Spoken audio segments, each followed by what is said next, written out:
or detention and the basis for detention.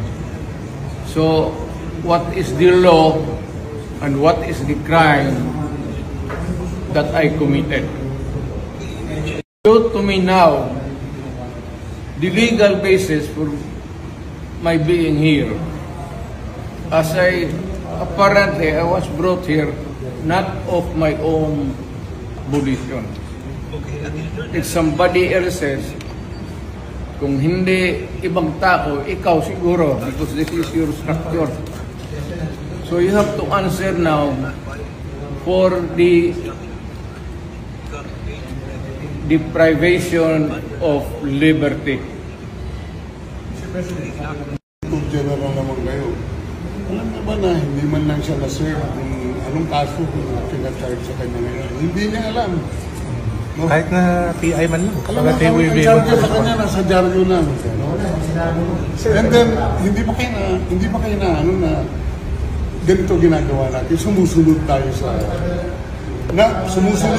sa isang entity na hindi na tayo membro. Nag-withdraw na tayo. And yet, sir, you are the Prosecutor General. Yes. You know how to exercise due process. Before you can even file charges, you have to file a complaint. We have to file a counter affidavit.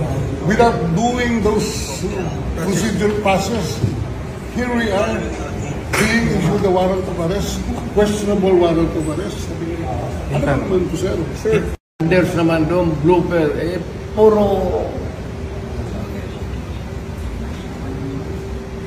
pagdating sa trial dyan, tatawagin kita sa witness stand.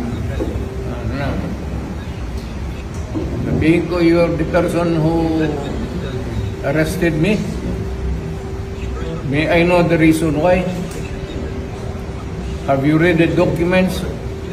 Or at least, have you read the case at that time when you made the arrest? So that you would be guided to what you should know.